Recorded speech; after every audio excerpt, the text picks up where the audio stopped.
Shalom bien-aimés dans le Seigneur, c'est avec joie que nous nous retrouvons pour notre méditation au pied du grand roi, notre méditation quotidienne.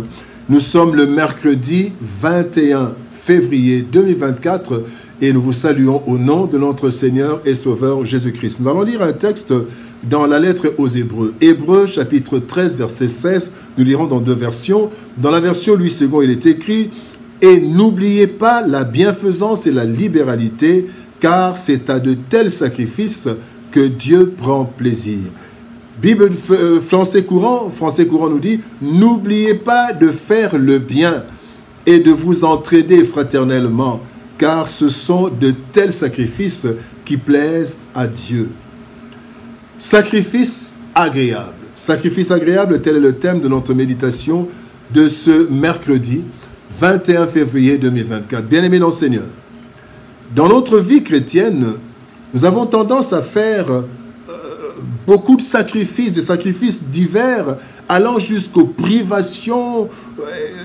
pour plaire à Dieu, ou alors pour le pousser à nous répondre favorablement. Cette pratique est vieille de plusieurs siècles, disons même des millénaires dans le peuple de Dieu. Dieu dit pourtant dans 1 Samuel chapitre 15 verset 22, « Voici l'obéissance vaut mieux que les sacrifices et l'observation de sa parole. Vaut mieux que la graisse des béliers. » L'obéissance et l'observation de la parole de Dieu valent mieux que les graisses de bélier et les sacrifices. Dieu est-il contre les sacrifices? Non. Ce qui fait le plus plaisir à Dieu, c'est l'obéissance et l'observation de sa parole. Le texte de ce jour nous parle de deux sacrifices qui plaisent à Dieu, puisqu'elles sont le résultat de l'obéissance et de l'observation de sa parole. Voyons ces deux sacrifices ainsi que les leçons que nous pouvons en tirer. Première leçon, parlons d'abord de la bienfaisance. Premier sacrifice, la bienfaisance. 2 Thessaloniciens chapitre 3 verset 13 nous dit « Et vous, frères et sœurs, continuez à faire le bien sans vous décourager. » La bienfaisance, faire le bien. Faire le bien, bien-aimé, est la substance principale de notre vie chrétienne. En effet, la Bible nous dit, en parlant de Jésus-Christ, « Vous savez comment Dieu a oint du Saint-Esprit et de force Jésus de Nazareth, qui allait de lieu en lieu, faisant du bien et guérissant tous ceux qui étaient sous l'empire du diable. » Actes des Apôtres, chapitre 10, verset 38. Le Saint-Esprit est la force que nous avons reçue lorsque Christ nous a envoyés, quand nous avons reçu Jésus-Christ. Eh bien, cette force, cette onction, c'est avant tout pour faire du bien. Ce bien, nous le faisons dans tous les domaines et de différentes façons. Nous le faisons avec ce que nous avons. La parole, service, pensée, prière, etc.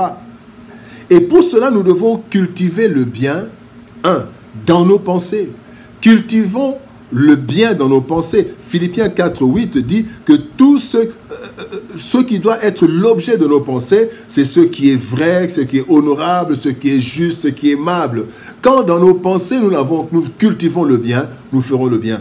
Deuxième chose, nous devons cultiver le bien dans nos paroles.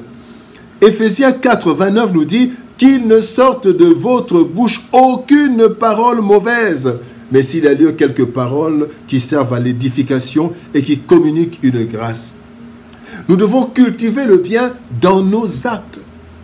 2 Chroniques, chapitre 19, verset 7 nous dit « Maintenant, que la crainte de l'Éternel soit sur vous. Veillez sur vos actes.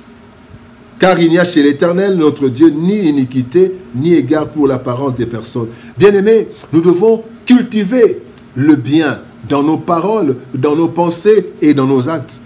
Et la méditation de la parole ainsi que la prière seront nos deux sources principales de renforcement des capacités à faire le bien et à rejeter toute forme de mal.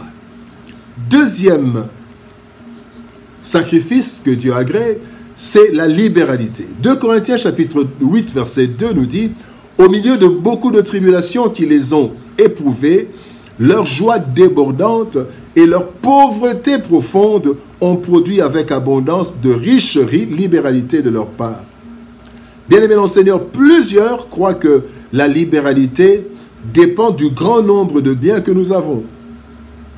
La libéralité, bien-aimés, c'est d'abord le fait de donner. C'est le fait de donner de bon cœur, la disposition à se montrer généreux.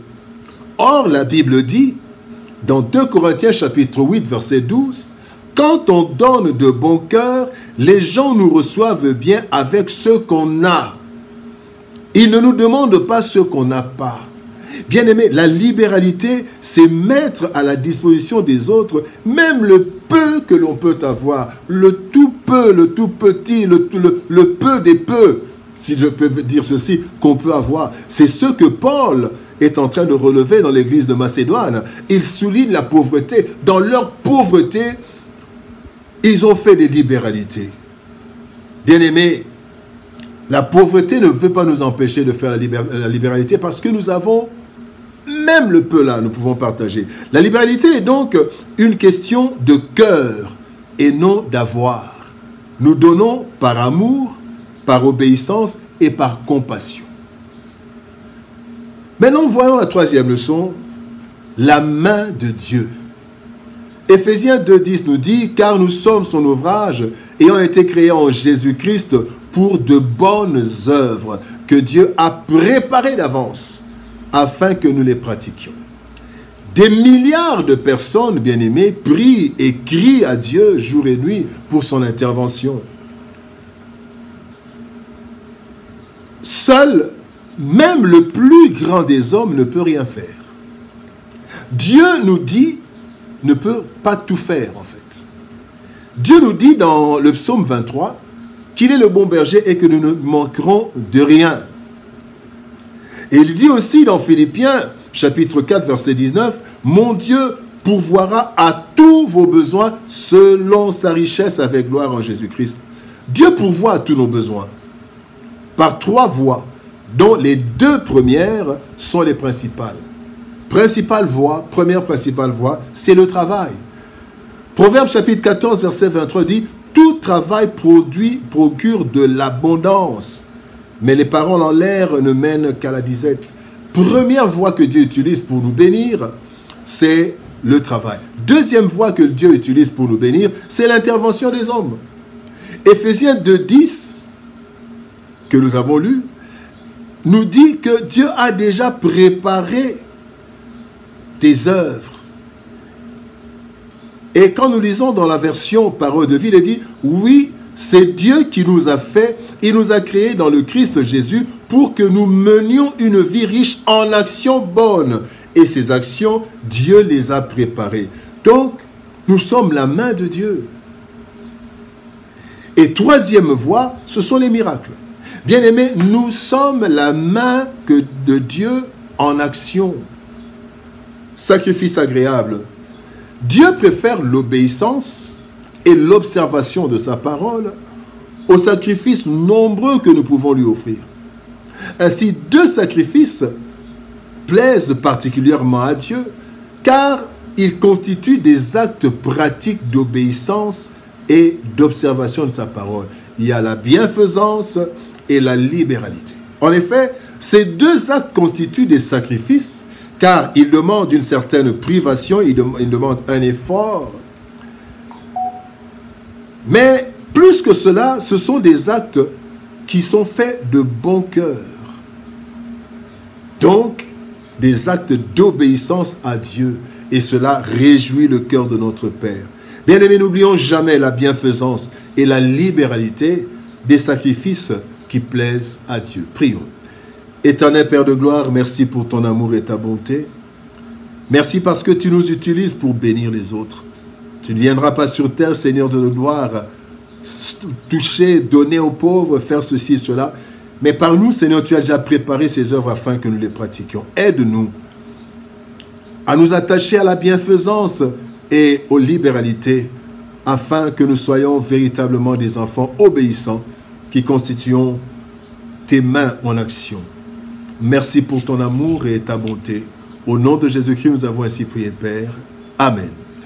Bien-aimés dans le Seigneur, que Dieu nous bénisse. Shalom, au revoir et par la grâce de Dieu, nous nous retrouvons demain pour une nouvelle méditation. Shalom, au revoir et à demain.